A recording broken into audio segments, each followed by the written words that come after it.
1998 අවුරුද්දේ ව්‍යානන්වරදී සාමාන්‍ය විදිහට පාසලට යන පිටත් වෙනු අවුරුදු 10ක පුංචි දැරියක් තප්පර කිහිපයක් ඇතුළත මහ පොළවෙන් අතුරුදහන් වෙනවා. මුළු රටම පීරලා හැවුවත් කිසිම හෝඩුවාවක් ලැබෙන්නේ නැහැ. අද මේ විග්‍රහයෙන් අපි කතා කරන්නේ අහන්නත් ඇඟ කිලිපොලා යන ඒ අතිශය ඛේදනීය යථාර්ථය ගැනයි. දින 3096ක්. මේක නිකම්ම ඉලක්කමක් නෙවෙයි. අවසානයේදී හැමෝම ඈ මිය ගිහින් කියලා හිතුවත් ඇත්තටම ඇයට මුහුණ දෙන්න සිද්ධ වෙලා තිබුණේ මරණයටත් වඩා භයානක ඉරණමකට. මේ විශාල සංඛ්‍යාවෙන් කියවෙන්නේ ඈ පණ පිටින් මහ පොළව යට වැළලිලා අමානුෂික පුද්ගලයෙක්ගේ සෙල්ලම් බෝනික්ෙක් විදියට හිර වෙලා හිටපු හරියටම දවස් ගණන. හරි. අපි මුලින්ම බලමු මේ බිහිස්සුණු පැහැර ගැනීම සිද්ධ වුණේ කොහොමද කියලා. මේ සිදුවීම පටන් ගන්නේ 1998 මාර්තු 2 වෙනිදා. වෙනිදා වගේම පාසලට යමින් හිටපු මේ පුංචි නටාෂාව පාරායිනේ නතර කරලා තිබුණු සුදු පාට වෑන් රථයකින් ආපු කෙනෙක් ක්ෂණිකව ඒකට ඇදලා දාගන්නවා. මේ පැහැර ගැනීම කරන්නේ වුල්ෆ් ගෑන් ප්‍රික්රුපිල් කියන විදුලි කාර්මිකයා. පිටින් බලද්දි සාමාන්‍ය කෙනෙක් වගේ පෙනුනට ඔහුගේ හිතේ තිබුණේ දරුණු මානසික විකෘතියක්. ඔහුගේ එකම අරමුණ වුණේ සම්පූර්ණයෙන්ම Tamanට අවනත වුණු ලෝකයෙන් හුදකලා වුණු ජීවමාන බෝනික් එක්ව නිර්මාණය කරගන්න එකයි. ඊළඟට අපි යමු මේ කතාවේ වඩාත්ම අඳුරු තැනට. ඒ තමයි පොළොව යට හදලා තිබුණු සිරමැදිරිය. කිලෝග්‍රෑම් 300ක් ප්‍රික්ලපිල්ගේ ගරාජයට යටින් හදලා තිබුණු මේ රහස් කාමරයේ දොර විදියට තිබුණු කොන්ක්‍රීට් සහ වානේ දොරේ බර තමයි ඒ. ඉතින් මේ වගේ විශාල බරක් තියෙන දොරක් තල්ලු කරගෙන එළියට එන්න ඒ පුංචි දරුවට කොහොමටවත් පුළුවන් කමක් තිබුණේ නැහැ. පැනලා යන්නට සම්පූර්ණයෙන්ම වළක්වන්න ඔහු වග බලාගෙන තිබුණා. මේ කාමරයේ දිග අඩි 5යි පළල අඩි 6යි හරියටම පණ පිටින් මිනිපෙට්ටියක දැම්මා වගේ අත්දැකීමක් නේද? හුස්ම ගන්නවත් අමාරු මේ වගේ පොඩි ඉඩක ඒ පුංචි දරුවාගේ මනස කොහොමනම් දරා ගන්නද? මේ කාමරේ සම්පූර්ණයෙන්ම සවුන්ඩ් ප්‍රූෆ් කරලා තිබුණේ. ඈ කොච්චර කෑ ගැහුවත් ඒ සද්දය අඟලක්වත් එළියට ගියේ නෑ.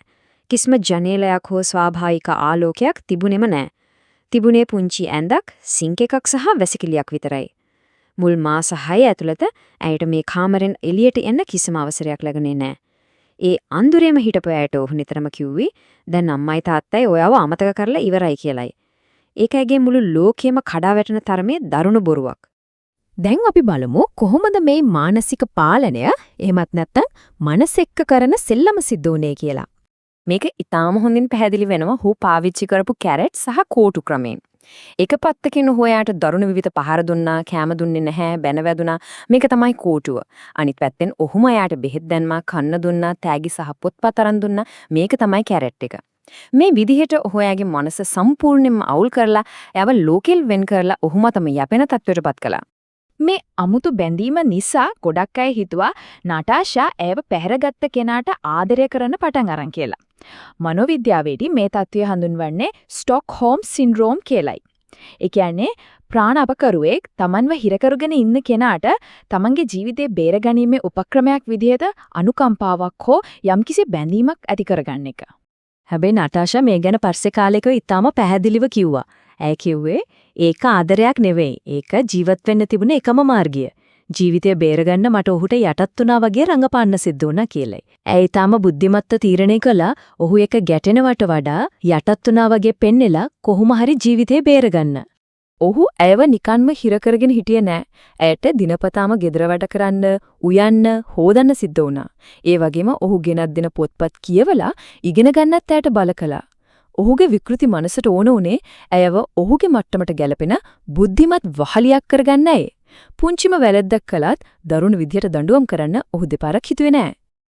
මේ ඔක්කොම අතරතුරේදී ඇයට ගැලවෙන්න ඊටාම ආසන්නයටම ආපු අවස්ථාවක් ගැනයි දැන් අපි කතා කරන්නේ. නටාෂාව හොයන්න පොලිසිය මුළු රටම පීරන කාලේ එක දවසක් පොලිස් නිලධාරීන් ප්‍රික්ලොපිල්ගේ ගෙදරට ආවා. මොකද ඔහුට සුදු පාට වෑන් රථයක් තිබුණ නිසා. නමුත් ඔහු ඊටාම සංසුන්ව පොලිසියට කිව්වේ ඔහු ඒ වෑන් එකෙන් ගොඩනැගිලි ද්‍රව්‍ය ගෙනියනව විතරයි කියලා. පුදුමයකට වගේ පොලිසිය ඒක පිළිගත්තා.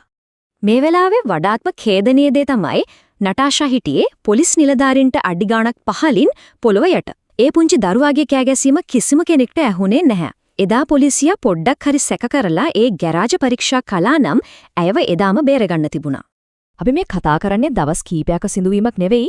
1998 දී අවුරුදු 10ක් වුණේ පුංචි දැරිය මුල් මාස 6 සම්පූර්ණ අන්ධකාරයේ ඉඳලා ඊට පස්සේ අවුරුදු ගාණක් වහල් සේවයේ යෙදিলা මානසිකව පීඩා වෙඳලා 2006 වෙද්දී අවුරුදු 18ක තරුණයක් බවට පත් වෙලා හිටියා. මේක කොතරම් දීර්ඝ භයානක කාලයක්ද කියලා අපිට තේරෙනව නේද? ඔන්න දැන් අපි එනවා මේ කතාවේ හැරොම් ලක්ෂයට. ඒ තමයි 2006 අගෝස්තු 23 වෙනිදා. නිදහස කරා ගිය ගමන. එදා උදේ ප්‍රික්ලොපිල් නටාෂාට නියෝග කළා මිදුලේ තියෙන ඔහුගේ BMW මෝටර රථය වැකියුම් ක්ලීනර් එකක් පාවිච්චි කරලා සුද්ධ කරන්න කියලා. ඔහු සුපුරුදු විදිහට මෙතන බලාගෙන හිටියා. මේක නිකන්ම සාමාන්‍ය වැඩක් වගේ පෙනුනත් ඒකෙන් ලැබුණේ කිසිවෙක් බලාපොරොත්තු නොවන අවස්ථාවක්. එක පාරටම ඔහුගේ දුරකථනයට ඇමතුමක් එනවා. වැකියුම් ක්ලීනර් එකේ සද්ද ගොඩක් වැඩි නිසා කෝල් එක ගන්න ඔහුට ටිකක් ඈතට යන්න සිද්ධ වෙනවා. අවුරුදු 8ක් තිස්සේ ඇය දිහාම බලන් හිටපු ඔහුගේ ඇස් පළවෙනි වතාවට ඇගෙන් ඉවත් වුණා. අන්න ඒ තත්පරය තමයි ඇය ප්‍රයෝජනයට ගත්තේ. ඇය ඒ යන්ත්‍රය එතනම දාලා වැටවල් පැනගෙන අසල්වැසි නිවාස හරහා වේගයෙන් දිව්වා. අවසානයේදී එක ගෙදරක ජනේලයකට තට්ටු කරලා නම නටාෂා කම්පුෂ් කියලා කෑ ගහලා ඉල්ලුවා. ඒ නිවසේ හිටපු කාන්තාව වහාම පොලිසියට කතා කළා. අවසාන වශයෙන් අපි බලමු මේ නිදහසින් පස්සේ ඇගේ ජීවිතේ කොහොමද වෙනස් වුනේ කියලා. නිදහස ලැබීම නිකම්ම සතුටුදායක අවසානයක් වුණේ නැහැ. නටාෂා පැනලා ගියා කියලා දැනගත්ත ගමන් ප්‍රික්ලොපිල් කෝච්චියකට පැනලා සියදි විනාසා ගන්නවා. පුදුමේ කියන්නේ ඔහු මැරුණා කියලා දැනගත්තම නටාෂා ගොඩක් ඇඬුවා. ඒකට හේතුව අවුරුදු 8ක් තිස්සේ ඇගේ ලෝකයේ හිටපු එකම මිනිස්සයා ඔහු වීම නිසායි. පසු අය තමන්ගේ අත්දැකීම් ගැන දින 3996 නමින් පොතක් ලියලා තමන්ගේ කතාව ලෝකෙට කිව්වා. ඒ වගේම ඇව හිර කරගෙන හිටපු ඒ නිවස ඇය විසින්ම මිලදී ගත්තා.